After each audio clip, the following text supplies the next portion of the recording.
सुन्न स्वामी हजुरको मद पाउ पर्छु जोबानदारी केटाहरूको अझै बयान गर्छु। हुन्छ हुन्छ। जेठा छोरो पितृभक्त त्यो भएछ रोगी, माइलो छोरो ज्ञानी थियो त्यो भएछ जोगी म जस्तै। साइला छोरो साह्रै सुच बाबु आमा कुटो, काइलो छोरो बोतल पाटी सबको खान्छ जुठो।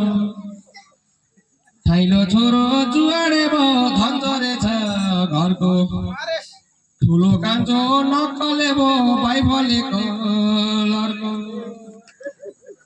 अन्तरे चाहिँ रिसा भयो तोडो इष्ट मित्र, जन्तरेले चोरी गएछ परो झ्यालखाना भित्र। सानो कान्छो बापतिको हात नाटाको शिकार, कान्छो जन्म्यो खुजे लाटो दसैँ भाइको धिकार। हिरामा हिरामा हिरामा कठै केही काम लाग्दैन,